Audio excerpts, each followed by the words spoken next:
Presentamos 24 Horas Central.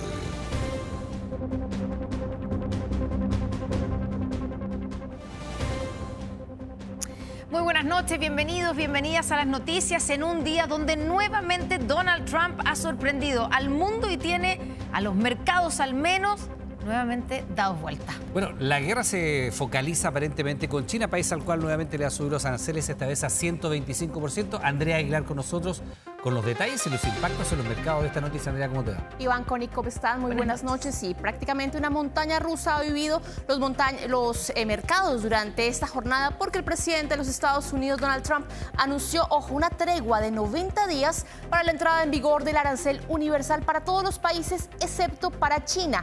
A ello les impuso un impuesto de 125% a sus exportaciones. Un anuncio que se da en la misma jornada en la que el gigante asiático impuso un nuevo arancel de 84% a los productos de Estados Unidos en el marco de una guerra comercial que ahora se concentra entre las dos principales economías del mundo y que afortunadamente le da una tregua de 3 meses al resto de países, incluido Chile, en términos arancelarios. Trump aseguró que no cierra la puerta a una negociación para llegar a un acuerdo con Pekín. Pekín también abre la puerta a una negociación, pero dice que va a estar firme hasta que Washington no deje de amenazarlo de alguna forma. Pero previo a la tregua declarada por el presidente norteamericano, este miércoles trascendieron unas declaraciones subidas de tono en una cena con el Comité Republicano en la que se burlaba de los países que habían pedido negociar una baraja de aranceles. Veamos las declaraciones. This is the largest transaction in the history of our country. And don't let some of these politicians go around saying, because I'm telling you, these countries are calling us up, kissing my ass. They are dying to make it here. Importante mencionar que la tregua parcial de Trump con los países que no le impusieron ningún arancel hizo que Wall Street se disparara, también que el petróleo subiera un 4%. Sin embargo, mañana van a entrar en vigor los aranceles anunciados por el gigante asiático, que se espera tenga una respuesta contundente adicional a este nuevo ataque del mandatario estadounidense. Y vamos a dejar Estados Unidos para... Devuélveme mi pasaje, así se llama el proyecto de ley que busca un reembolso de dinero al pasajero que decide no hacer un viaje y devolver su pasaje de avión. De hecho, es uno de los 6 proyectos de ley que estudia la Comisión de Economía de la Cámara para poner atención sobre las líneas aéreas y su servicio a los clientes. En el aeropuerto de Santiago, Verónica nos cuenta una historia tremenda. Porque íbamos ahí con una amiga y hubo un tema de discusión y ninguna viajó. Ella y 2 grandes amigas compraron pasajes para ir al Cusco hace 5 años. Un viaje de amigas soñado, hasta que... Diferencias de opiniones. Y 2 meses antes hubo el problema y hasta ahí llegó todo. Y del viaje a Cusco ni hablar, no se hizo. El problema es que... Yo había comprado los pasajes, así que ahí perdí, como en la guerra. Hoy en la Cámara de Diputadas y Diputados se discute un proyecto que busca poner fin a ese problema.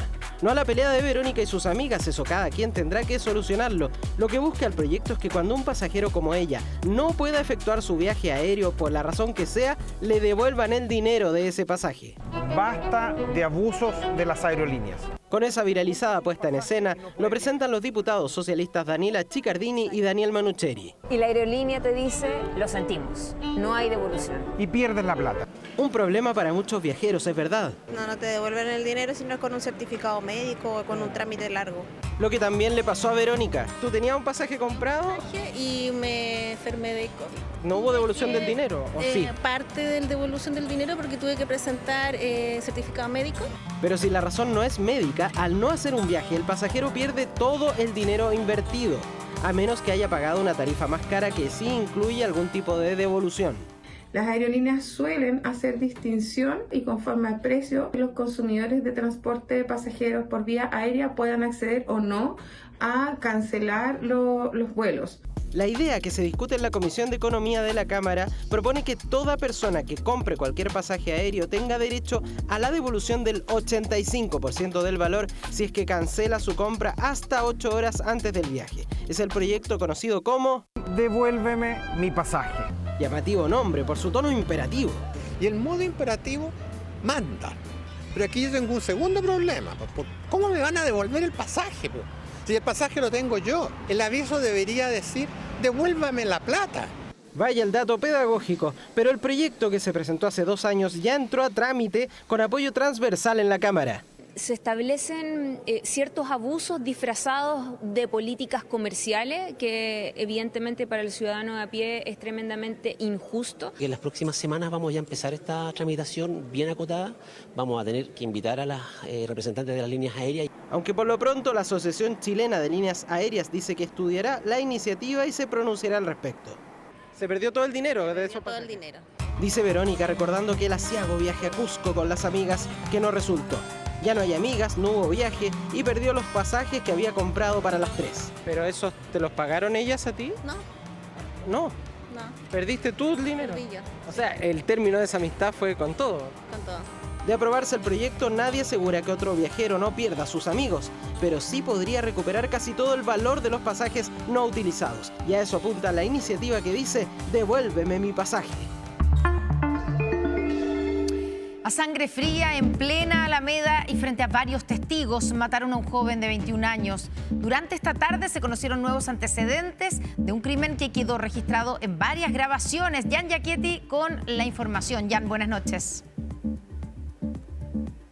Hola Constanza, buenas noches. Los videos son impactantes, los logramos conseguir y la verdad se muestra cómo 3 venezolanos que habrían estado a cargo de la seguridad de un club nocturno disparan en contra de otro ciudadano de nacionalidad colombiana, pero entre medio lamentablemente se cruza un ciudadano de nacionalidad chilena que era amigo de este ciudadano colombiano y que finalmente recibe un disparo certero en su cabeza y termina falleciendo en los brazos de su polola. La situación está siendo investigada, hay un operativo bastante intenso, contundente para poder dar con el paradero de estos ciudadanos venezolanos que realizan los disparos y también se está tratando de conocer cuál habría sido el origen de toda esta discusión. Se cree que habría habido una discusión entre el ciudadano colombiano con el administrador de este club nocturno y ahí comienza entonces esta pelea que comienza con disparos. Se puede ver ahí en ese vehículo de color blanco que están compartiendo y peleando en realidad este grupo de personas y uno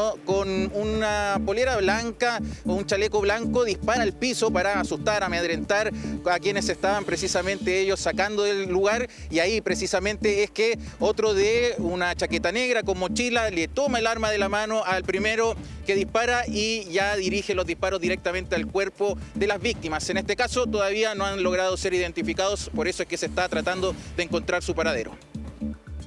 Identificados, pero es evidente, Jan, que este video y estas grabaciones van a ser una herramienta crucial porque se ve claramente quiénes son, o sea, resulta bien fácil identificarlos o resultará fácil en algún momento. Ahora, llama la atención, hay muchas cosas. Esto es en plena Alameda, una pelea y hay varios de los que están involucrados en la pelea que están armados. Tú decías que algunos de ellos estaban ejerciendo las funciones de seguridad de la discoteca, ¿cierto?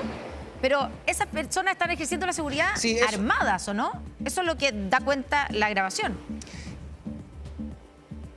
Claro, y lo que más llama la atención en este caso es que no tienen, por ejemplo, un uniforme. Es decir, ¿tienen preparación, sí o no? ¿En qué circunstancias estas personas estaban a cargo de la seguridad? El administrador, ¿cómo es que los llamó finalmente para que se hicieran cargo de la situación que se estaba registrando al interior de este club nocturno?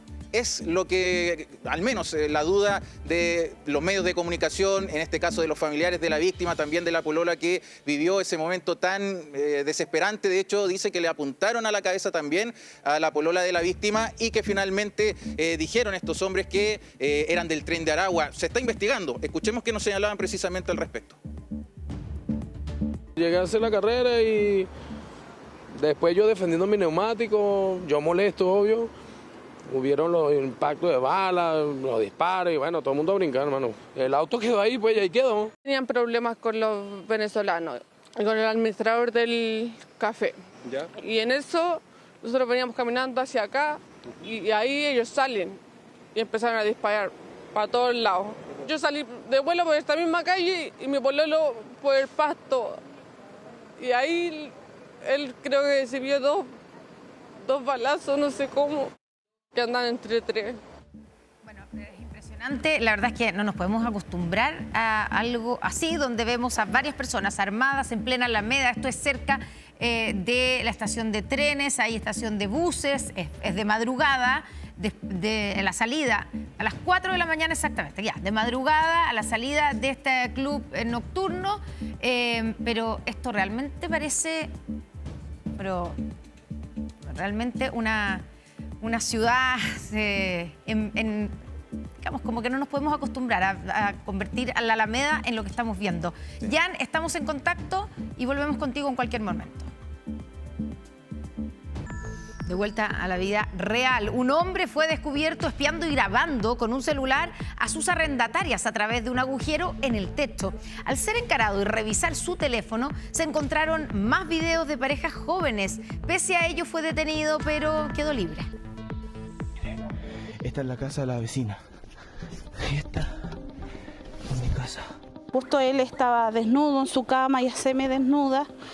Y mi hija se percata que arriba en la ventilación no está como corresponde y de un teléfono. Pues recién ahí, al activarse el flash, cuando descubrieron lo impensado. El hijo estaba justo así, para nuestra cama. Así. Y cuando me vio, se alejó así. Un agujero en el techo con vista directo hacia la cama. Así espiaba a una joven y su pareja en la intimidad. Pero no solo eso, también los grababa con su celular, escondido en las alturas desde este entretecho que él mismo construyó. Es un túnel con frazada para avanzar. Ahí está, en mi casa. Aquí nosotros tapamos y aquí se podía ver perfectamente la cama. Al encararlo y revisar su teléfono, se encontraron con más sorpresas. No eran los únicos. Que escuchen los vecinos. Este caballero que vive en esta casa graba a las estudiantes. Las grababa en la ducha, la grababa en el baño. Ellas tenían la entrada por fuera, pero el caballero tiene una bodega con un túnel que lleva al entretecho. Mi hija tuvo la valentía, la verdad, de enfrentarlo y le dijo, pásame tu teléfono, si no tienes nada que esconder. Deja que yo lo vea. Y ahí mi hija alcanza a ver de una pasada cosas de ella, cosas de otras de la vecina y más, había muchos más videos ahí. El equipo de teléfono celular con el cual grababa fue puesto a disposición, fue incautado. Patricio Sandoval Zúñiga, de 54 años, fue detenido por carabineros por almacenamiento de material pornográfico, pero pocas horas después quedó en libertad por disposición del Tribunal de Temuco, pese a la oposición de la Fiscalía por tratarse de hechos reiterados. En base a esos antecedentes, nosotros también pedimos la medida cautelar de prisión preventiva, entendiendo que estos hechos eran graves y reiterados. El tribunal dispuso otras medidas cautelares. 24 horas intentó conversar con el acusado. Fuimos hasta el domicilio, sin embargo, no hubo respuesta. Una vez conocida la denuncia, otras salieron a la luz, no solo en estos departamentos de calle Eddington en el sector Amanecer, sino en otros también de su propiedad, pero en Padre Las Casas. Sentimos ruido en el entretecho y yo juro de que escuché como una respiración. Nos dimos cuenta que las rejillas de aire estaban mal puestas, estaban sueltas. Y nos dimos cuenta que él pasaba desde un departamento a otro. Nuevas víctimas se suman. Todavía se desconoce cuántas en total. Mientras el teléfono fue incautado y es periciado como parte de la investigación para conocer el destino de todo el material recopilado sin consentimiento alguno en el móvil de este sujeto que por horas husmeó desde el entretecho. Aquí nosotros tapamos y aquí se podía ver perfectamente la cama. Bien, le recordamos que a partir de las 21 horas Televisión Nacional de Chile está autorizada para transmitir programas para mayores de 18 años. Otra vez libre y en el día de su cumpleaños. Claro que sí, Katy Barriga nuevamente abandonó la cárcel bajo arresto domiciliario nocturno. Hola, Katy. ahí, con un beso, el diputado Lavín recibe a Katy Barriga. Yo no soy lo que dicen, ni tampoco soy lo que me hicieron. Permiso, que tengan ¿Por qué dice eso, Katy? Escuetas palabras de Katy Barriga al dejar la cárcel de San Miguel por tercera vez, acompañada de un globo rosado en el día de su cumpleaños número 52. Una primera parada breve en casa de su madre, mientras en su domicilio vecinos adornaban su casa y esperaban para saludarla. Muy buenas tardes, justo se va bajando de hecho la ex alcaldesa Katy Barriga. Ay, déjame saludar a la vecina. Ay, feliz cumpleaños. Bien, ahí los vecinos, Nico, están apoyando a Katy Barriga, llevan acá mucho rato. La torta de cumpleaños va a ser más dulce que nunca para la ex alcaldesa de Maipú, que no solo celebra la revocación de la prisión preventiva, sino que además una medida cautelar menos gravosa, arresto domiciliario nocturno. Se hizo justicia, se estableció un criterio de proporcionalidad respecto a las medidas cautelares y afortunadamente doña Katy Barriga podrá volver hoy día a su casa y puede estar con su familia y especialmente con su hijo, cuestión que resulta extremadamente importante. La Ilustrísima Corte decidió por una opción de reclusión parcial, lo cual nos sorprende porque tampoco fue solicitado por el abogado defensor. El abogado defensor solicitó solo arresto total, por lo tanto sí nos llama la atención, pero por otro lado, como le digo, nuevamente no hay cuestionamiento respecto a la investigación que ya a cabo el Ministerio Público. Resolución de la sexta sala de la Corte integrada con nuevos ministros, proceso que se realiza en marzo de cada año. Decisión inapelable en la causa que investiga a la ex edil desde enero de 2024 por fraude al fisco y falsificación de instrumento público. Sin embargo, todavía queda pendiente una nueva causa en su contra. Efectivamente, ella el 15 de abril nuevamente va a ser formalizada por malversación de fondos y por negociación incompatible. Por lo tanto, también se agregan más delitos a la situación procesal y, por supuesto, como nueva formalización, nosotros podemos, exactamente, es una nueva causa y nosotros tendremos que evaluar ahí qué medidas cautelares vamos a solicitar ese día. Nueva causa por nuevos delitos que se formalizará el próximo martes 15 de abril, donde se investiga a la exalcaldesa por eventuales pagos con fondos públicos a las cuidadoras de uno de sus hijos, instancia en la que el Ministerio Público sí puede volver a pedir la prisión preventiva. Los intervinientes pueden hacer siempre las solicitudes que estimen convenientes. Otra cosa distinta es que el tribunal las vaya a conceder. Nosotros consideramos que no hay ningún mérito para que puedan cambiar. 12 de noviembre, 26 de diciembre y 25 de febrero. 3 veces entró Katy Barriga a prisión preventiva y 3 veces salió. Por ahora, la exalcaldesa de Maipú tendrá libertad de movimiento entre las 6 y las 22 horas mientras dure la investigación. Eso al menos hasta que se formalice la nueva causa el próximo martes 15 de abril y la justicia estime lo contrario. Ahora. Familiares de los pescadores desaparecidos de la lancha Bruma acusan un pacto de silencio entre los tripulantes del buque Cobra, que es indicado como el responsable del naufragio. La desaparición de Luis Sangüesa, quien esa noche cumplía labores de vigía, se ha convertido en una pieza clave de la investigación. Felipe Jara, buenas noches. Hola, ¿cómo están? Muy buenas noches y vamos a partir de inmediato con la imagen en vivo, lo que está ocurriendo a esta hora a las afueras de la Gobernación Marítima de Talcahuano. El cacerolazo que han convocado los familiares de los 7 pescadores que siguen desaparecidos, los 7 tripulantes de la lancha Bruma, ya a más de una semana, con una investigación que sigue adelante y como muy bien tú lo decías, tiene a una persona como pieza clave. Estamos hablando de Juan Sangüesa Enríquez, este tripulante de 58 años del buque Cobra, que es indicado como el que tendría participación eventualmente en el incidente que terminó con el naufragio y la desaparición de la lancha Bruma. ¿Qué es lo que ha ocurrido durante la jornada del día de hoy? Ha sido una jornada marcada también por las diligencias que ha estado realizando en terreno la Policía de Investigaciones. Durante esta mañana llegaron precisamente hasta el domicilio de Juan Sangüesa, donde en la comuna de Coronel. Ahí realizaron diligencias al interior del domicilio de este hombre que durante la madrugada en que ocurrió este accidente marítimo estaba cumpliendo, ya confirmado por la empresa Blumar, la labor de vigía.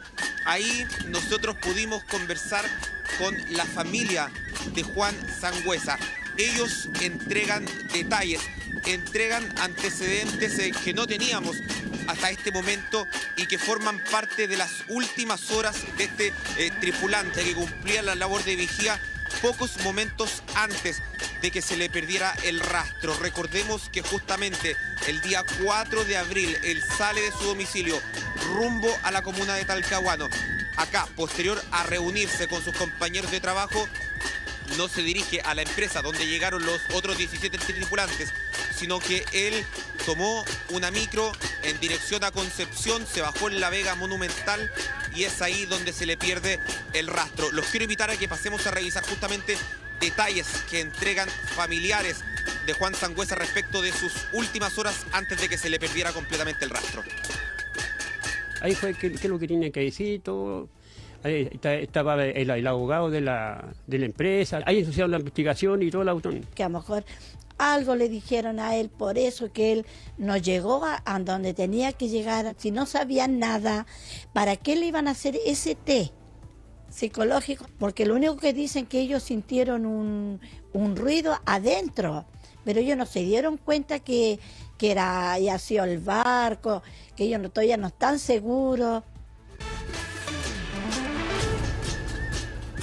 Ahí están, claro, las declaraciones que entrega durante esta jornada la familia de Juan Sangüesa Enríquez. También hubo una reunión entre el hijo, su abogado y el fiscal que está llevando esta causa, el fiscal de Coronel. Pero les decía yo que fue una jornada marcada por las diligencias que estuvo realizando la Policía de Investigaciones. ¿Por qué? Porque durante la tarde llegaron hasta el puerto de San Vicente. Ahí pudimos captar, las cámaras de 24 horas pudieron captar las diligencias que estuvo realizando la Brigada de Homicidios de la Policía de Investigaciones junto con la Policía Marítima a bordo del buque Cobra. Recorrieron diferentes instalaciones y algo que no habíamos visto en jornadas anteriores, se estuvieron realizando maniobras al interior de la embarcación, también al interior del puente de esta, y se estuvieron realizando también maniobras, y esto es tremendamente relevante, con el sistema de radar del buque Cobra.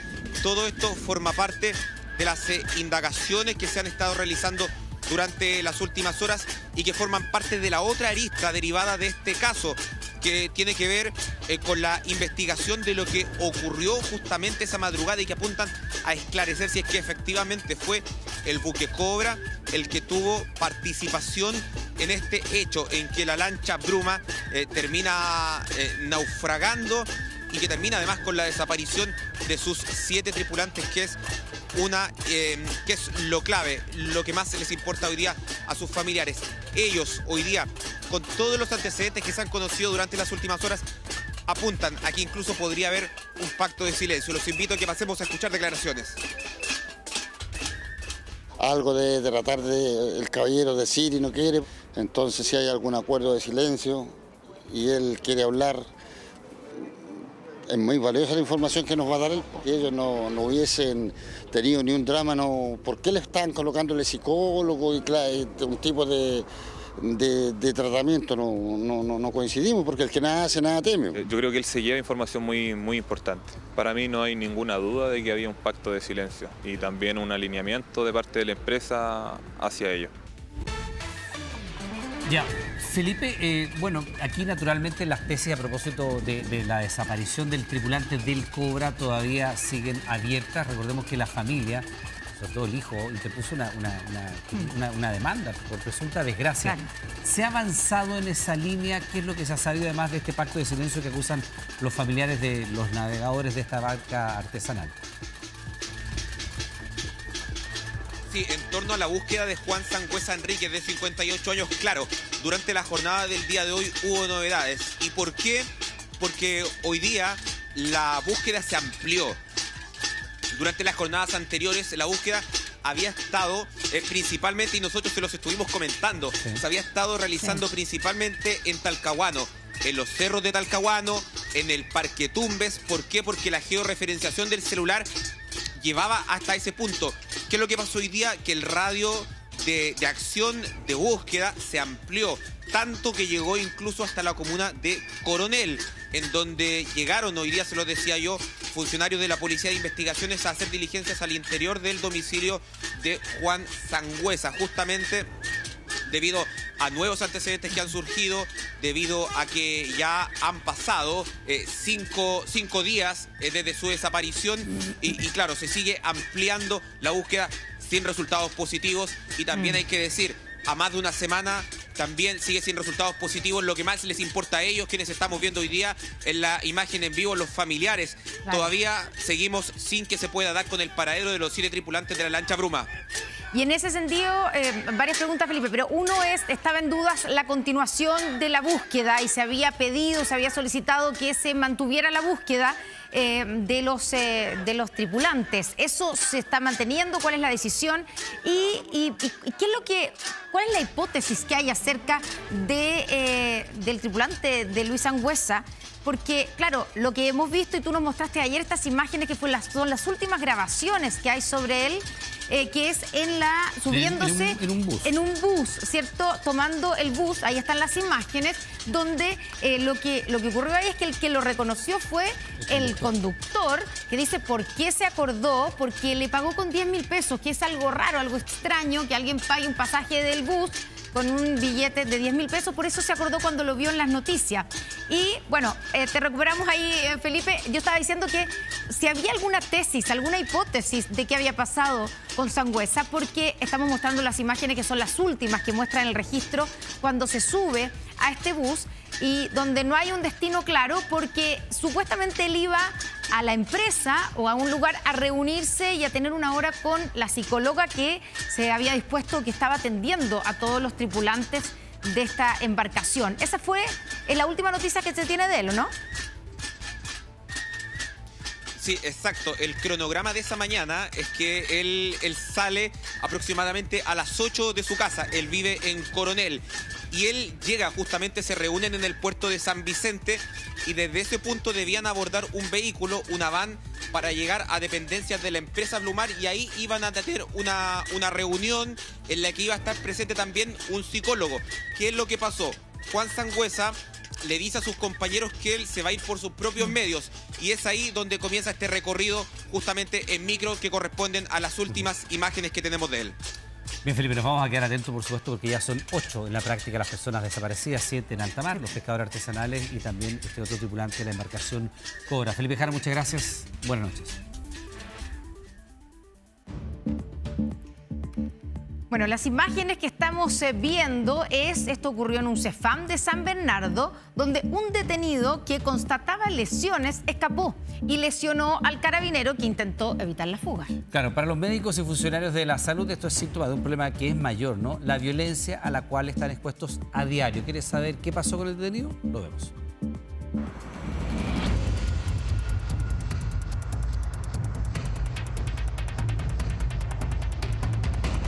Así, con las esposas colgando de una mano y con harta distancia de ventaja, este detenido por violencia intrafamiliar escapó. Constataba lesiones en el CESFAM Confraternidad en San Bernardo. Se le requiere a carabineros que se aplique un medicamento, por lo que se suelta a una esposa, y en eso este delincuente aprovecha la oportunidad para arrancar. Para lograr escapar, utilizó la ventana de 2 formas. Saltar por una ventana y tirar la ventana también a carabineros agrediéndolo y con eso escapándose y fugándose del CEFAM. Sin embargo, no llegó muy lejos. Bastaron pocos minutos para que Carabineros lograra su detención. Casos que ponen a prueba la seguridad y también ponen en riesgo a trabajadores y pacientes. Enero. Este registro es de otro CESFAM de la misma comuna. Los delincuentes son custodiados por Carabineros. Uno tumba al uniformado y lo arrastra hasta el exterior, mientras que el otro, con unas esposas colgando de su mano, aprovecha para escapar pausadamente. El atacante, sin embargo, fue capturado. Ellos se aprovecharon de la circunstancia y estamos a un extremo de la comuna, al lado de carretera, el barrio es más residencial, pero acá llega de todo.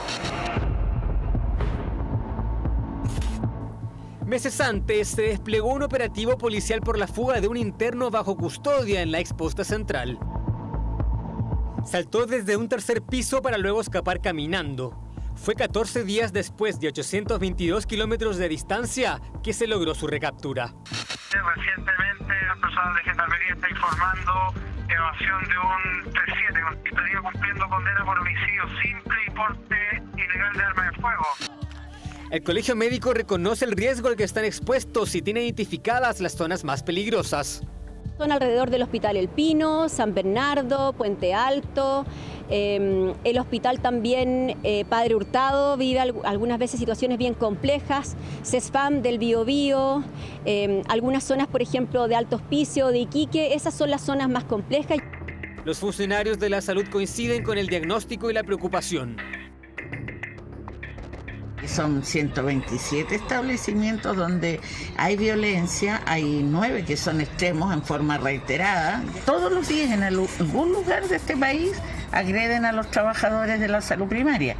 No solo es el insulto, hoy día anda el arma blanca, el arma de fuego, nos destruyen los lugares de trabajo. En San Bernardo ya se apunta a medidas concretas. Por ejemplo, hoy día nuestro ministro lo garantiza que va a ser así. En el CEFAM Raúl Brañez había un compromiso con la Confusam de que existiera un lugar específico para cuando existieran controles de identidad de los delincuentes, estén en un lugar con las condiciones apropiadas para poder atender a este tipo de personas y no generar un problema en la comunidad. Si esa sala hubiese existido, quizás se evitaban esta fuga, el susto de pacientes, trabajadores y la baja del servicio de un carabinero que sufrió lesiones intentando capturar al detenido. Atención a lo siguiente, el teleférico Bicentenario contempla un recorrido de 3,4 kilómetros y va a conectar las comunas de Providencia y Huechuraba en solo 13 minutos. Bueno, sus obras continúan y espera entrar en operaciones el 2027, una conexión que se estima beneficiará a 1 millón de personas. Basta con mirar para entender la necesidad de una nueva forma de transporte público. Aquí, a los pies del Costanera Center, se está construyendo la estación San Carlos del teleférico Bicentenario. Siempre taco, a cualquier hora, a lo mismo la hora, siempre hay taco. Con el tema de la locomoción, igual muchas veces se hace bastante como tardoso llegar a ciertos sectores. Es un diagnóstico que se repite una y otra vez, pero el teleférico Bicentenario podría ayudar a descongestionar la red, un transporte aéreo eléctrico y silencioso que ya lleva un 28% de avance. O sea, en vez de tomar la micro va a ser un teleférico. Sí, el teleférico. Y va a durar 13 minutos. Quedé impactada. Con 3 estaciones, Canal San Carlos, Parque Metropolitano y Santa Clara en Ciudad Empresarial, este teleférico recorrerá 3,4 kilómetros y conectará 4 comunas: Providencia, Las Condes, Vitacura y Huechuraba. El contrato considera la incorporación al sistema de transporte público en un plazo posible de hasta 3 años. La tecnología y el precio van a estar entonces definidas al minuto donde esté habilitado. Esta es una de las 121 cabinas que el 2027 sobrevolará Santiago. Caben 10 personas y avanza a 22 kilómetros por hora. Promete conectar Providencia con Huechuraba en solo 13 minutos. Algo que beneficiará a Antonieta. Vive en Ñuñoa pero trabaja como docente en Huechuraba. Si no hay taco, 10, 15 minutos, y si hay taco o hay algún accidente, puede ser a veces hasta 30 minutos. Para llegar debe tomar el metro y 2 buses del sistema Red. Dice que este teleférico cambiaría su vida. Apoyaría temas de salud mental, a llegar más tempranos a sus casas, a estar mejor de ánimo, a estar menos cansado y que aporte también su trabajo, por supuesto. Soy de Recoleta me tiro para acá, así que me convendría al menos. Se demoraría poco, más que el túnel, que este se demora 40 minutos, media hora. Inversión de $80 millones que busca algo más que transportar gente. Tiene aspectos de climatización basados principalmente en el movimiento que tienen las cabinas y tiene todo lo necesario para el confort. Poner bicicleta, si hay gente con movilidad reducida, está considerado. Súper futurista porque igual no es algo que se vea en todas las ciudades. Y sobre todo acá en Santiago, en esta parte de Santiago más que nada. Las obras comenzaron en octubre de 2024. Hoy se están instalando los micropilotes a 15 metros de profundidad, sobre los que se hará la fundación, donde se apoyará la estructura de 2 pisos de la estación. El montaje electromecánico vendrá después. Eso se traduce a menor tiempo en su jornada de transición, como también más tiempo familiar. Así que aumenta la calidad de vida, mejora el bienestar de nuestros vecinos. Solo en torno aquí al Costanera Center, la estación Tobalaba, pasa cerca de 1 millón de personas al día. Y por tanto, esto es algo que no solo van a ver quienes vienen de distintas partes de Chile o quienes transitan todos los días, sino que también va a ser un punto de turismo central. A contar del 2027, hasta 6.000 personas por hora podrán subirse en ambas direcciones al teleférico Bicentenario. Transportarse por los aires será una forma de ganarle tiempo a la ciudad. 24 horas presenta.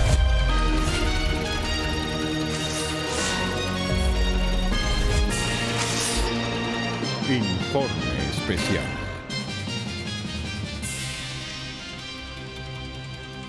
Una violenta noche sacude Santiago el pasado 5 de marzo.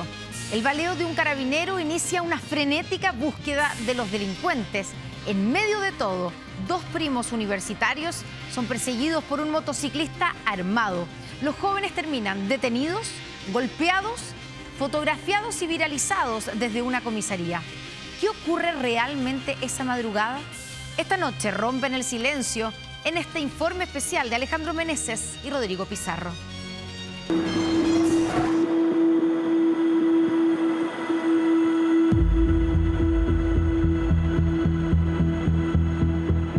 El sargento Villegas de Carabineros va rumbo a su casa, pero en el camino se encuentra con una encerrona en contra de una mujer.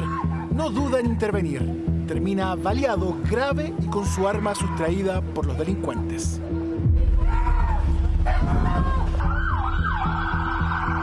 Era un auto que estaba atravesado, se arrancaron con el auto.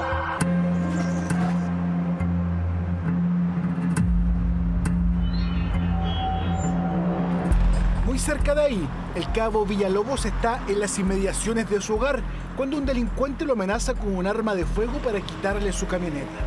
El carabinero se defiende, dispara. El agresor termina muerto. Villalobos recupera el arma sustraída minutos atrás a sargento Villegas y comienza la frenética búsqueda de los cómplices que huyen del lugar. Calmemos la situación, por favor, para que no tengamos ningún otro carabinero lesionado, por favor. En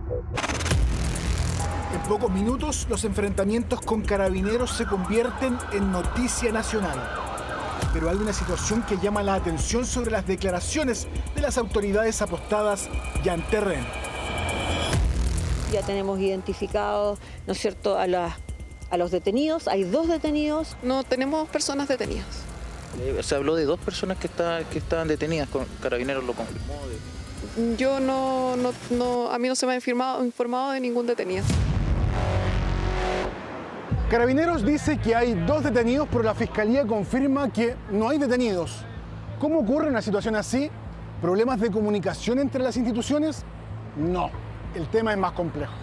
Y ahora lo entenderemos con la historia de los 2 primos que detienen aquella noche y que los fotografían al interior de un calabozo viralizando su imagen, acusándolos de ser parte de la banda criminal que en aquel instante buscan por cielo y tierra, pero donde ellos, como ahora veremos, no tienen ninguna relación con los hechos. Hoy los 2 jóvenes detenidos durante esa jornada hablan en exclusiva con informe especial para contar su verdad.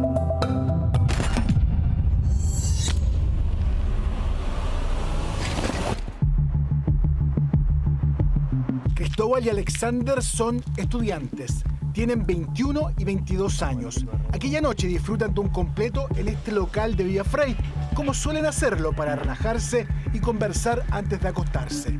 Aquí la comunidad se conoce y ellos son parte del barrio.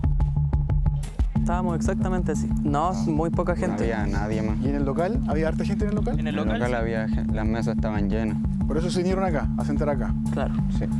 Y estaban comiéndose el completo, tomando algo, y de repente, ¿qué pasó? De repente escuchamos unos tiros lejanos. Ambos deciden contarnos en detalle su historia, pero prefieren no mostrar su cara, ya que aseguran toda esta experiencia ha sido muy traumática. Se escucharon unos ruidos más fuertes que sí ya supimos que eran disparos. Poco después de los segundos disparos llega una persona en moto que jamás nosotros vemos que se identifique como carabinero de seguridad ciudadana. y hasta incluso se le ven zapatillas, ningún uniforme, ni la moto tampoco. Y se acerca al local, súper prepotente, y veo que después tira a 2 personas al suelo y le apunta con un arma. Le veo el arma, clarito, que era tipo pistola, y ahí pienso que nos va a asaltar. Sin entender mucho lo que realmente pasa, su reacción es arrancar. Corrimos en esta dirección, pasamos por aquí. Sí. Empezamos a correr. Empezaron a correr y el tipo de la moto lo sigue. Escuchábamos el motor, sí, que venía para acá. Entonces nosotros partimos corriendo por aquí. ¿Juntos? ¿No se separaron nunca? No, siempre estábamos los dos corriendo. Corrimos por acá. Bueno, de hecho el video que se ve donde nosotros corremos, es esta que se ve como una plaza de fondo, es esta. Se ve en esta cámara de un vecino que pasan corriendo y a los pocos segundos la moto tras ellos. Solo pensaba en querer perderlo de alguna manera. Y no paramos de correr hasta que llegamos al puente.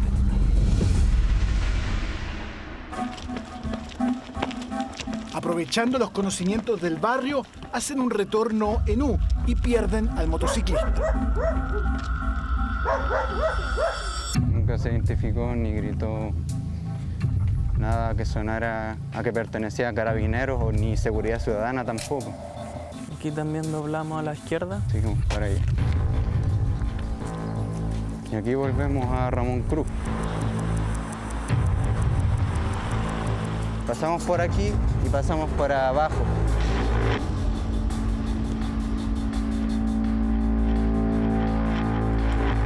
Y volvimos a salir por la parte trasera de ahí del puente. Yo creo que era la desesperación de perder al tipo de la moto. Los cruzamos por aquí y seguimos de largo. La escapada les resulta, pero pronto se topan con él. Esta vez por la vereda contraria. Nos apuntó con la mano para acá. O sea, se percató que nosotros estábamos aquí. Acá, o sea, y saca el arma. Vuelve a sacar la pistola. Yo digo, se va a armar un tiroteo. Así que optamos por retirarnos y nos fuimos por allá. Deciden ahora irse caminando. Creen que ya no hay necesidad de correr. El hogar está cerca y se sienten más seguros. Pero a poco andar... Recuerdo haberle dicho, la moto. Viene de nuevo este tipo de la moto y nos pusimos aquí contra... Yo me puse pegado a la pared. Como por si pasaba por acá o si pasaba por acá, que si miraba para los costados que no nos encontrara, que no nos viera. Finalmente, y para su tranquilidad, aparece la moto de un inspector de seguridad ciudadana. Literal, le preguntamos qué estaba pasando y no nos respondió nada. Nada, no, nos dejó... Con mi primo nos miramos y dijimos, bueno, avancemos, ¿no? Sigamos nomás, ¿qué le vamos a hacer? Cuando faltaban solo metros para que llegaran a su hogar, estos dos jóvenes tienen la ocurrencia de preguntarle a un funcionario municipal que estaba en una motocicleta qué es lo que pasaba. Según nos relatan, en ese momento no los tomó en cuenta, pero él estaba coordinando para que varias motocicletas que colindaban por el sector llegaran a retenerlos. Minutos después sería Carabineros quienes los detendría, con el aplauso de los vecinos presentes. Están pegando en el pasto, ¿cachai? Vos ahí, mira. Y llegaron las motos, llegaron todos con los seguridad ciudadana y hay uno de ellos que saltó para arriba y empezó a agredir a uno de los niños que estaban ahí. ¿Y qué le hizo? Lo empezó a agredir en su cara. En ese momento, Vicente graba la detención de sus vecinos con su teléfono.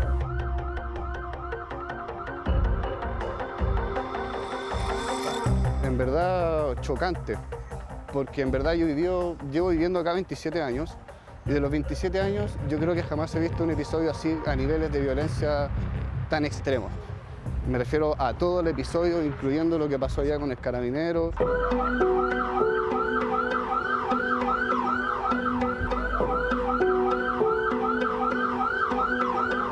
Carabinero después, entre gritos, fuerza, insultos, me sube al auto y un carabinero, cuando ya estoy dentro, abre la puerta y me empieza a golpear dentro de la camioneta.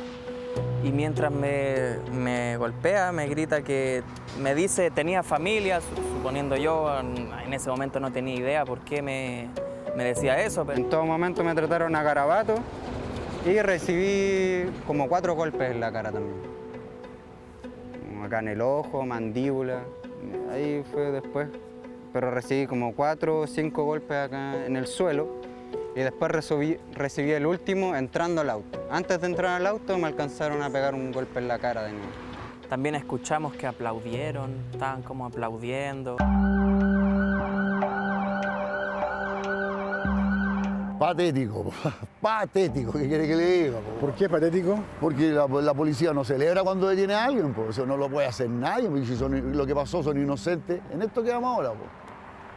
Claro, eso es lo que no se tiene que hacer, po, dentro del respeto al detenido, porque toda persona tiene su respeto y además la presunción de inocencia, po, ¿o no? Ya tenemos identificados, ¿no es cierto?, a los detenidos. Hay 2 detenidos que están en la 18 comisaría Ñuñoa haciendo todas las pruebas periciales pertinentes. Y es justamente al interior de la comisaría donde ocurre el hecho de mayor gravedad para estos primos, que a esa altura aún no entienden nada de lo que está ocurriendo. Tampoco nos leyeron los derechos, no nos dejaron tampoco ir al baño, nunca nos dieron el derecho a llamada. Nada, y fueron seguían insultándonos, nos apoyaban contra la pared, súper fuerte y brusco, nos apoyaban con el codo, nos apoyaban contra el muro, nos tiraron al suelo de rodillas y después nos sentaron. Fue todo igual rápido y no sabíamos, yo por lo menos, en qué pensar, qué estaba pasando, era lo único que me preguntaba. ¿Por qué nos culpan? Nos sacan una foto a las caras y ahí... Nos sacan las fotos y nos dicen que nos queman el suelo y ya todo esto de las huellas, que toman nuestras cosas. Pero esas fotos que nosotros salimos sentados, nunca nos percatamos cuando las sacaron. Nunca. Estas imágenes las toma un carabinero al interior de la comisaría para funarlos públicamente como los delincuentes que habían baleado al cabo Villalobos, que en ese momento se debate entre la vida y la muerte. Los registros se divulgan masivamente, hasta llegar a un chat vecinal donde los ve el dueño del local donde los primos comían completos horas antes y los reconoce. Llama entonces por teléfono al papá de uno de los jóvenes detenidos. Cuando los vi dije, no, pues son esos muchachos que estaban comiendo acá en el local. Entonces, como fue a Carabineros para que los dejaran sueltos, pero como ya no me hicieron caso, ya llamé a su papá. Un funcionario de la institución le saca fotografía a mi hijo y a mi sobrino esposados, sangrando y etiquetándolo como los delincuentes, los asesinos, los que atacaron a Carabineros. Y eso se deriva a muchas páginas sociales, amenazas, que reconozcan a tu familiar, a tu hijo y a tu sobrino. Y eso no puede ser dentro de una comisaría. Habían declaraciones tanto de periodistas en el lugar como de la propia general de Carabineros, Karina Sosa, donde afirma que ellos bajan de un vehículo, que son compañeros de delito, que huyen a pie y por eso los detienen. Todas afirmaciones donde uno se pregunta cuáles son las pruebas, cuál fue el control de identidad para llegar a esa conclusión y decidir hacerlo público. Al interior de la comisaría, pasada ya la medianoche, los primos aún no son informados de la situación en la que se encuentran en ese momento. Aseguran que van a constatar lesiones con uno de los mismos funcionarios que los agrede en la detención. La cosa es que llega un médico, me pregunta qué fue qué pasó. Me preguntó, ¿fue riña? Y le dije, no fue riña. Me dijo, ¿y qué fue lo que pasó entonces? Yo igual me quedé callado un segundo, no preferí no responder porque, claro, los mismos que nos habían golpeado estaban ahí afuera. A la vuelta de constatar lesiones, yo me acuerdo que nos llevaron a calabozo al tiro. Los brazos atrás. Nunca les preguntan dónde viven hasta ya entrada la madrugada. Desde ahí dicen, cambia el trato. Ahí pasó una carabinera, por lo que recuerdo, que solo nos preguntó nuestra dirección. Y luego, en un momento después, nos sacaron de los calabozos. De hecho, también llegaron un carabinero también a preguntar por qué habíamos corrido. Bien les dijimos la razón del por qué corrimos, de que vimos a esta persona que nunca se identificó, que sacó el arma, le apuntó a personas y que por eso corrimos. Y que recordáramos que él no nos tomó detenidos. Claro, dijo como, ya chiquillos, recuerden que yo no los detuve. Cerca de las 4 de la madrugada los jóvenes son liberados. Los esperan sus padres con muchas interrogantes respecto al actuar de la fuerza pública, respuestas que dicen hasta hoy no llegan. Nosotros queremos a la institución de Carabineros, queremos que funcione bien, para eso está, para el resguardo de todos nosotros. Y en los momentos críticos es que tiene que funcionar mejor. Y en esta situación no lo hizo.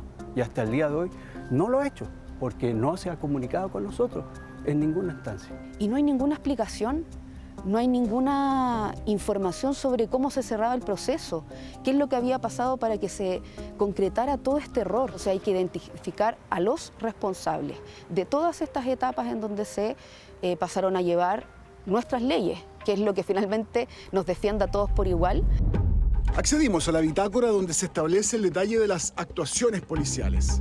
Se indica en ella que se constituye personal especializado en el lugar, se implementan cortes de tránsito, llega la prensa al sitio del suceso y se toman declaraciones de víctimas y testigos. Pero no aparece en ninguna parte la detención de los jóvenes. Por eso la fiscal, al ser consultada por la prensa, dice que no hay detenidos en el procedimiento en aquel momento. La familia decide querellarse por secuestro y apremios ilegítimos contra todos quienes resultan responsables. Mientras más sea la lucha contra la delincuencia, tiene que ser más sofisticada. No puede ser que las autoridades pierdan el control, que se desplacen a un lugar, que hagan afirmaciones, que no haya ningún control de las detenciones, que la gente se libere, que no se tomen evidencia de protección a las víctimas en esos contextos. Entonces es importante como aprender que tenemos que salvaguardarnos a nosotros todos en estos escenarios, que puede ser cualquiera víctima de estas situaciones. El Instituto Nacional de Derechos Humanos se suma a las acciones legales. Cuando una persona, de acuerdo a los estándares internacionales, está bajo la custodia del Estado, el Estado lo que tiene que hacer a través de sus agentes es resguardar sus derechos y garantías. Y aquí no solo no sucedió eso, porque lo agredieron, pero sino que además los amenazaron y difundieron sus rostros asociándolos a hechos delictuales que no estaban acreditados.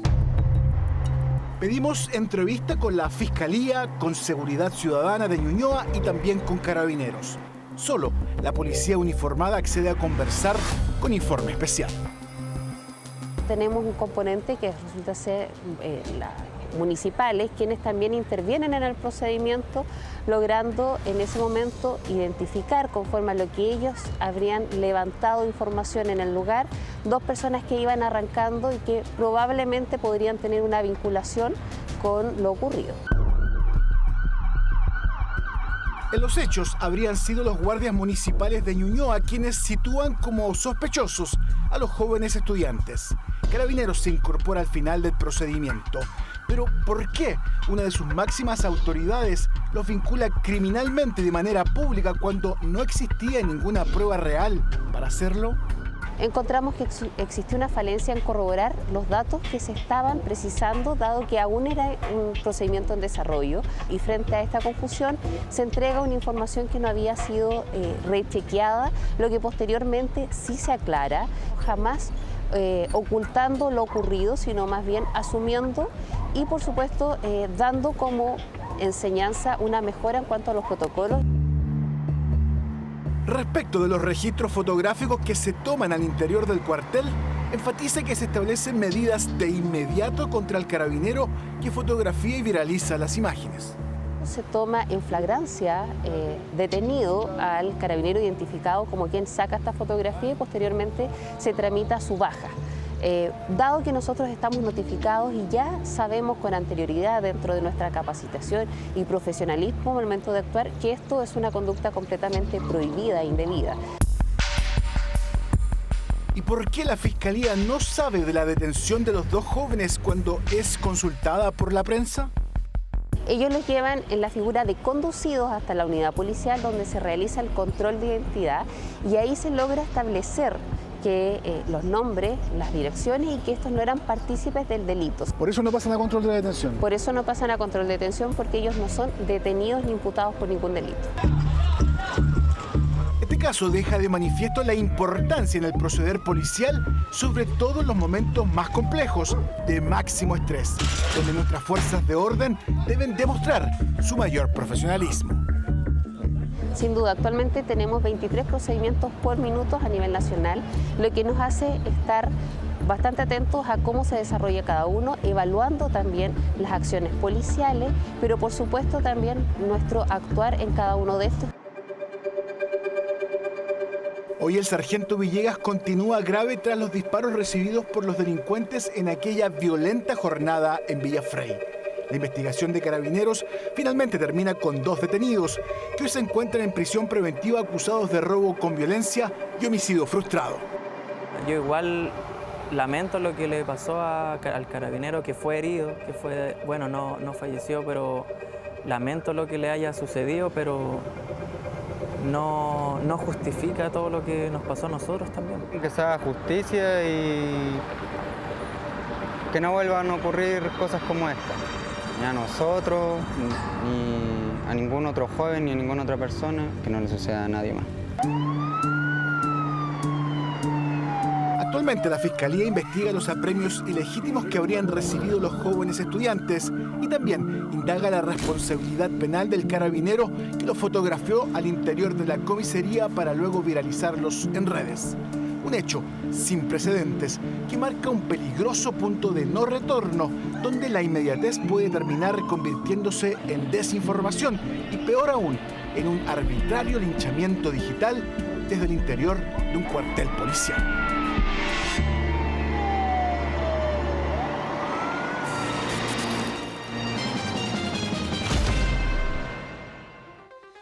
Y una de las noticias de la jornada, el presidente de Estados Unidos, Donald Trump, cedió ante la presión de los mercados y decidió pausar por 90 días casi la totalidad de los aranceles anunciados hace solo una semana. Excepto a China, ya que el gigante asiático decidió subir aún más, a un 125% los impuestos tras la respuesta del gobierno de Xi Jinping. Una noticia que generó importantes alzas en las bolsas. What would I wear?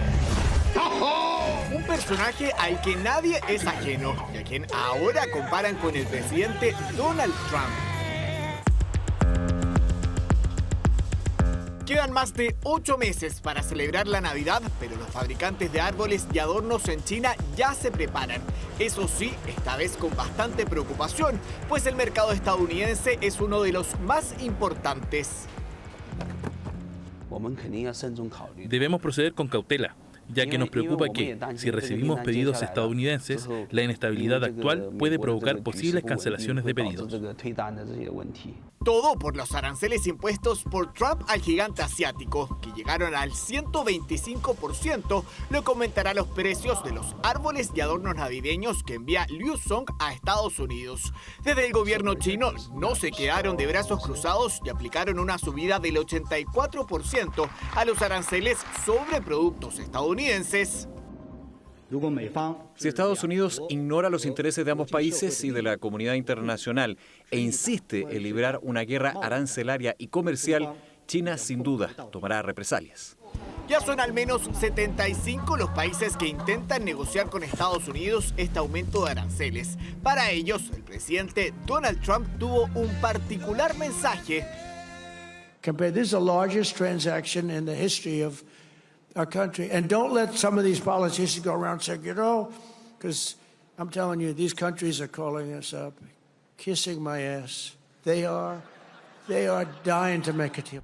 Polémicas declaraciones en medio de las repercusiones que ha tenido en los mercados mundiales la política arancelaria de Trump. El mandatario finalmente cedió y aprobó una tregua de 90 días en la subida de aranceles, excepto para China. Se estaban poniendo nerviosos, un poco asustados. A diferencia de estos campeones, tenemos una gran tarea por delante. Ningún otro presidente habría hecho lo que yo hice. Vimos la exitosa estrategia de negociación que el presidente Trump implementó hace una semana. Logró que más de 75 países se presentaran a negociar. Le costó mucho coraje mantener el rumbo hasta este momento.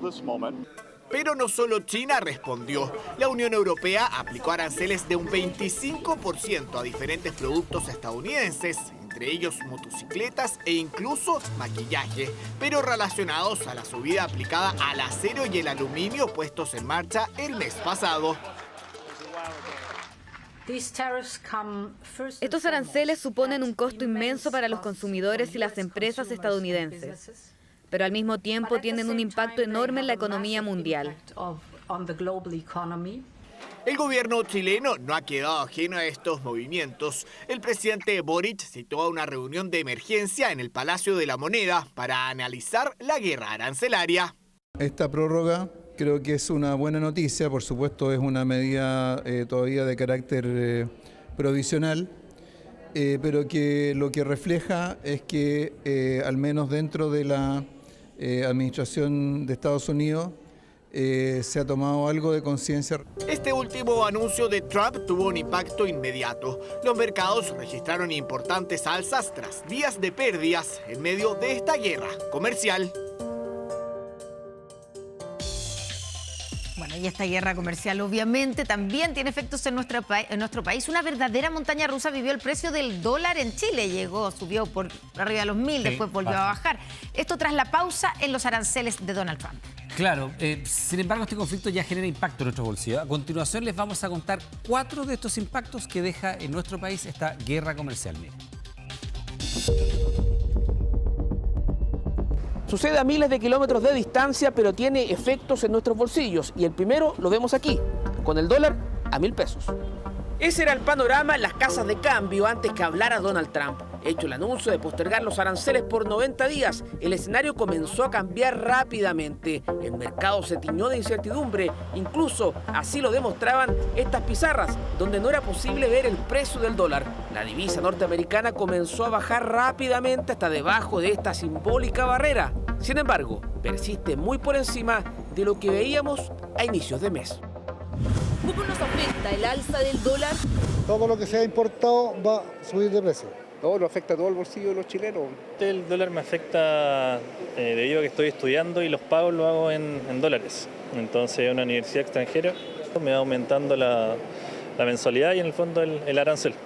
Y razón tienen estos consumidores. Ir al extranjero o pagar una suscripción a alguna aplicación será más caro. Pero eso no es todo. 2 de cada 3 productos que compramos en Chile son importados y dependen directamente del dólar. Por ello, si sube la divisa, podemos ver artículos tecnológicos, neumáticos y hasta la carne más cara. Y en Chile nosotros traemos aproximadamente el 70% de la carne que nosotros consumimos como país desde el extranjero. Tenemos que entender que el tipo de cambio hoy día es una variable de interés que genera cierta persistencia inflacionaria y que por lo tanto puede afectar a aquellos alimentos que son importados por nuestro país. ¿Qué pasará con las bencinas? Así como ha caído el cobre por esta guerra, el precio del petróleo también se ha desplomado en los mercados internacionales. Aquel elemento tiene una influencia mayor que el alza del dólar, por ende hará caer el valor de la bencina en las próximas semanas. De las materias primas que más bajaron de precio, la primera era el petróleo, fue el petróleo. Y por lo tanto los derivados del petróleo. ¿Me tengo que cambiar de fondo de AFP? De seguro usted es de los que se ha puesto nervioso al observar la caída en las bolsas. Es que nuestras platas para la jubilación están invertidas en los mercados de todo el mundo. Por ello, la Superintendencia de Pensiones ya ofició a las AFP. Yo soy próximo a jubilar y es un tema que me va a pegar muy fuerte. Todos los días reviso, espero que esto sea pasajero y que la cordura prime. Lo que llamamos es a la tranquilidad y no tomar decisiones apresuradas. ¿Chile crecerá menos por esta guerra comercial? Sí, es uno de los efectos a mediano plazo. Diversos bancos ya han ajustado sus proyecciones a la baja, hasta menos de 2% de crecimiento para este año e incluso más cerca del 1,5% para 2026. Y si la economía crece menos, aquello también golpea el empleo. Esa persona que iba a invertir, deja de invertir. El que se haya comprado un auto nuevo, ya no se lo compra. Todos esos elementos que eran parte de lo que se estaba decidiendo, se postergan. Y por tanto el crecimiento es menor. Diversas reuniones ha encabezado el gobierno para monitorear los efectos de esta guerra comercial.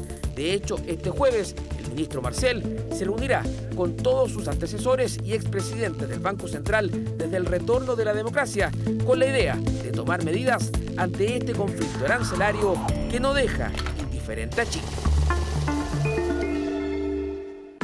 Este miércoles en el Congreso Nacional resonó una pregunta. ¿Por qué el gobierno no ha removido de su cargo a Francisca Moya? La abogada que no advirtió las irregularidades en la fallida compra de la casa de Salvador Allende sigue en sus funciones y según la oposición el motivo es el amiguismo. A paso raudo al interior de la moneda, evitando ser consultada por el caso que no da respiro al gobierno. Francisca Moya Marchi, la ahora polémica abogada de la División Jurídica de las Express, asesora que siempre supo, según propia confesión, que la compra de la casa del expresidente Allende tenía vicios y presentaba importantes irregularidades. ¿Usted conocía entonces de la inhabilidad de la ministra y de la senadora? ¿La advirtió? Efectivamente, señor presidente. Moya optó por no advertir la inhabilidad porque no era su trabajo, dijo, desatando múltiples críticas. Sin embargo, el gobierno la defendió y hasta hoy la mantiene en su cargo, desatando la indignación socialista que aún lamenta la destitución de Isabel Allende, generando transversalmente la exigencia para que sea removida de su cargo.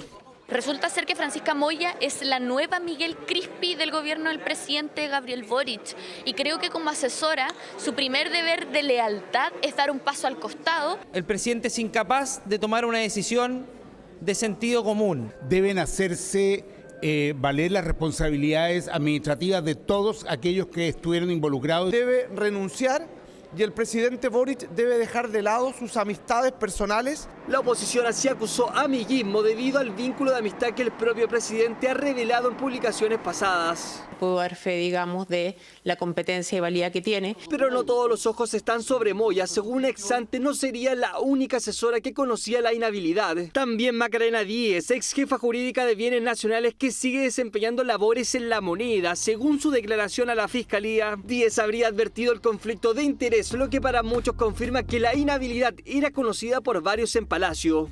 A las críticas a Moya se suman las que recibió Álvaro Elizalde, quien como ministro de las Express no abrió un sumario en contra de la abogada, generando amenazas de una acusación constitucional. Estas herramientas tienen que hacerse sobre la base de fundamentos que establece la propia Constitución. Y usted sabe muy bien que en este caso no es así. El presidente hizo valer responsabilidad al más alto nivel. Entonces, si usted me pregunta que aquí no se han hecho valer responsabilidades, todo lo contrario.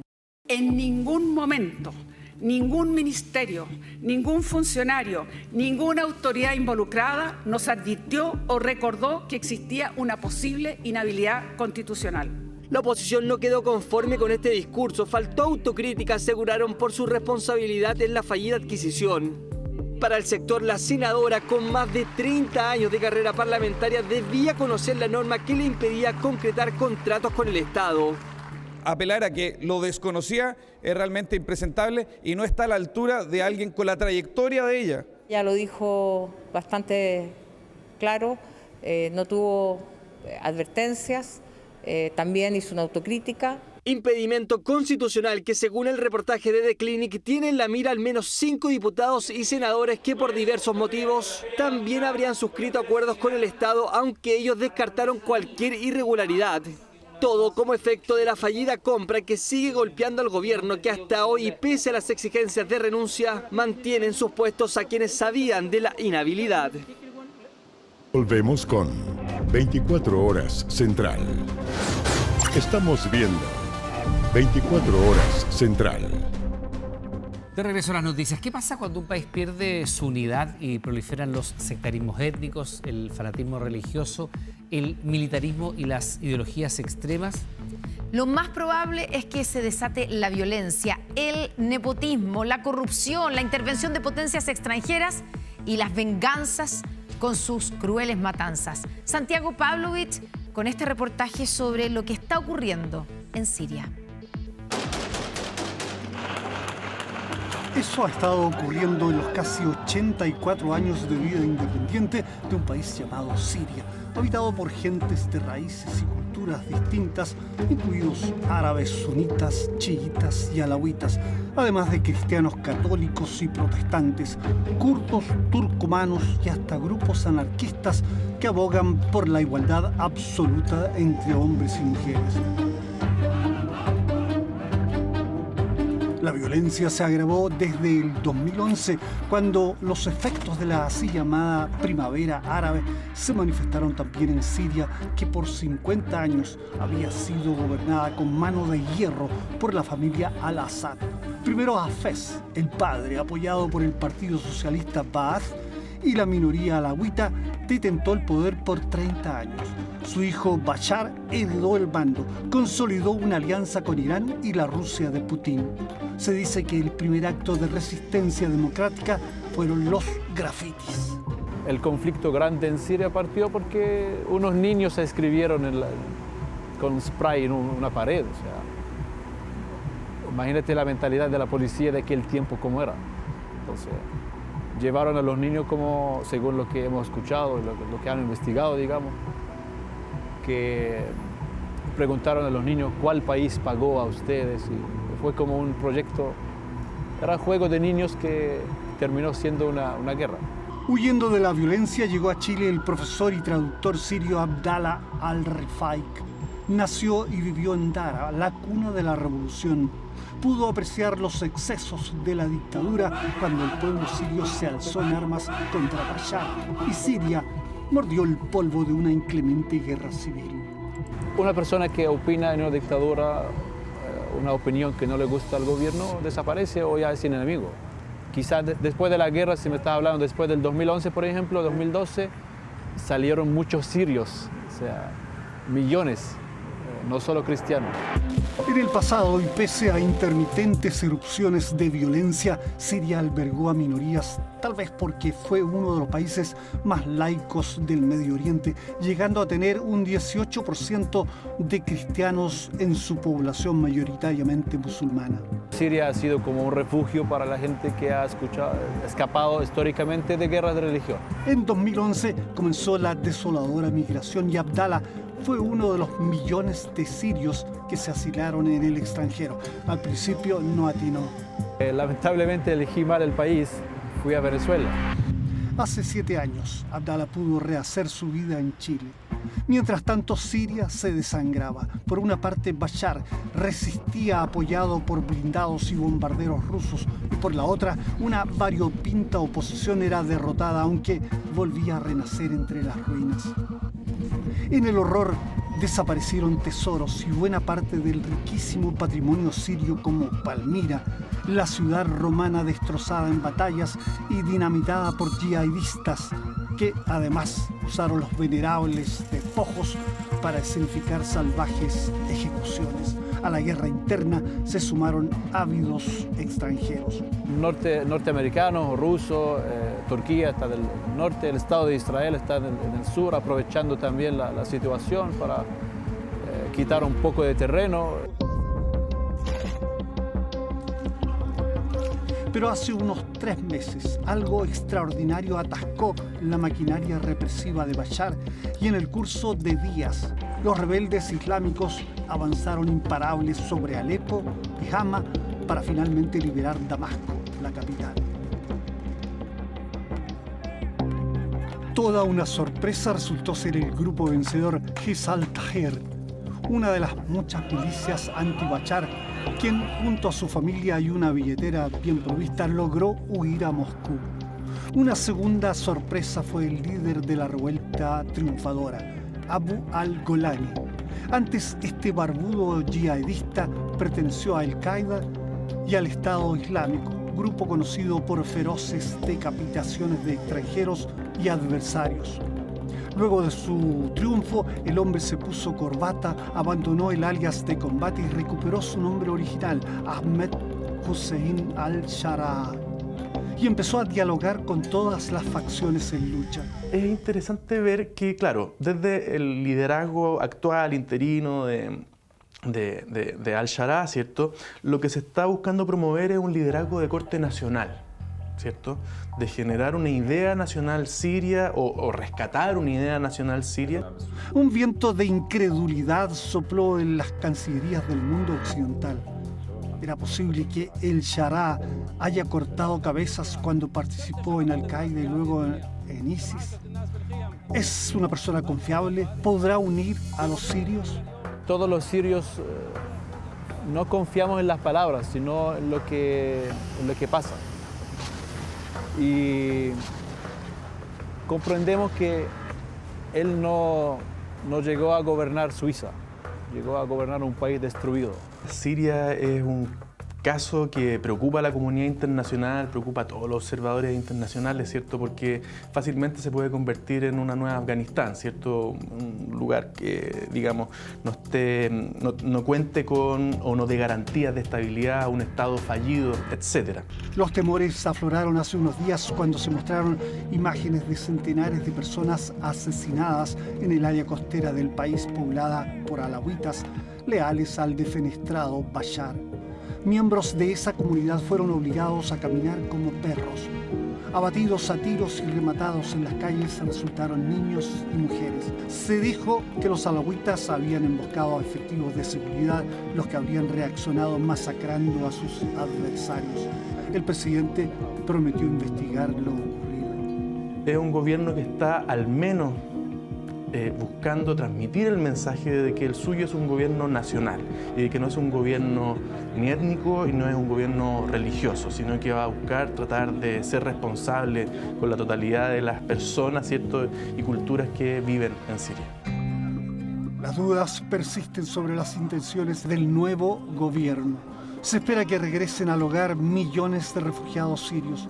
Algunos creen que el país debe fraccionarse de acuerdo a líneas sectarias y políticas.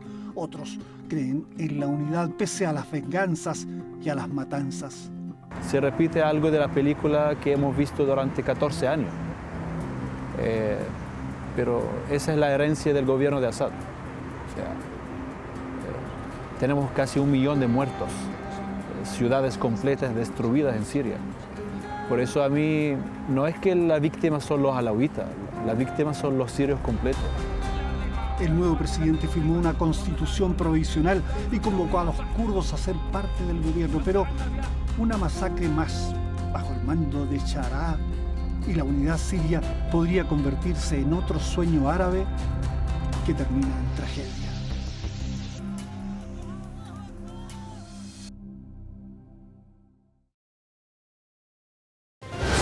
Ya volvemos con 24 Horas Central.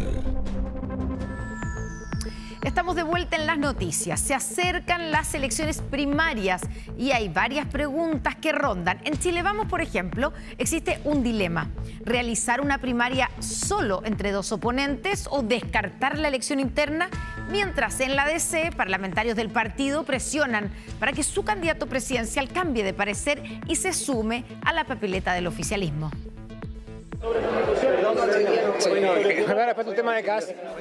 Llegó y se fue sin responder preguntas a la única actividad pública de su jornada. Lo hizo a solo horas, eso sí, de una entrevista con ADN Radio, en donde Evelyn Matei mostró confianza por los diversos escenarios que se barajan de cara a la elección presidencial.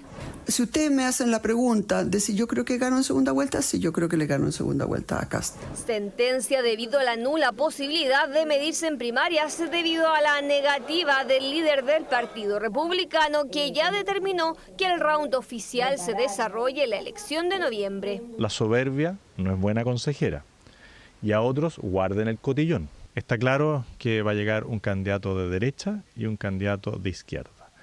Los más aventurados dicen que pueden llegar 2 candidatos de oposición a la segunda vuelta. Yo lo único que puedo asegurar es que voy a estar en la segunda vuelta. Convencimiento total de quien se ha negado insistentemente al llamado a primarias de Chile Vamos. Nosotros hacemos un último llamado y final, tanto a Johannes Kaiser como a José Antonio Kast, a dejar de lado los proyectos personales. La mejor primaria y la verdadera primaria es la de la primera vuelta. Y así se complica la primaria para Evelyn Matei. Sin contendores a su derecha, la pregunta es si vale la pena realizar una primaria solo con Rodolfo Carter, una de las últimas alternativas debido a las pocas posibilidades que tiene Jimena Rincón para reunir las 35.000 firmas que necesita su partido para inscribirse como candidata presidencial. ¿Usted va a ir a primarias con Chile Vamos? ¿Personalmente? ¿La primaria si nos junta la firma? El vicepresidente del partido. ¿Por qué no me responde usted si usted es la candidata? El vicepresidente. ¿Sabe lo que pasa? Si me permiten, ¿sí? Yo voy a hablar como vicepresidente de Demócrata. Nosotros hasta el día de hoy no tenemos ningún acuerdo con Chile Vamos. ¿Se podrían ir directamente a la primera vuelta para cumplir con el objetivo? No se ha descartado, efectivamente.